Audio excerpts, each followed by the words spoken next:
यार आज सुबह सुबह लाइट चली गई है जिसकी वजह से मेरी आँख खुल गई है तो काफ़ी गर्मी आई।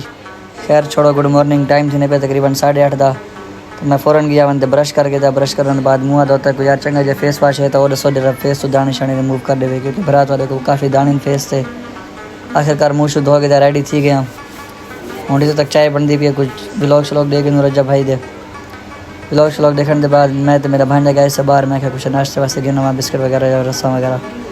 आखिरकार ऐसा पहुँच गया से करेना स्टोर तो थे एक छोटा बाल दुकान चलाना बैठा माशाल्लाह मेहनत करना पिया बाल आप रोज़गार सेट की थी पिया। आखिरकार ऐसा हूँ पापे गिन के दिन हम पहुँच गए घर क्योंकि पराठे तो खाने को नहीं फेस से दाने निकल दिन काफ़ी ज़्यादा तो नाश्ते से रेडी थी कि आ गया चाय का रस्सा खा के दिन थोड़ा बहुत। हूँ मैं निकल गया झट बाहर थोड़ी देर मैं टाइम पास करा वहाँ। आखिरकार बात वापस आ गया चाय शाय पीती है हूँ तकरीबन डी का टाइम बज गया इतने केड़ा थी भी आई मैं चलो गुड नाइट आज का ब्लॉग थे करने बंद चंगा लगे तो लाइक करो नहीं लगा तो बाद भी लाइक करो। चलो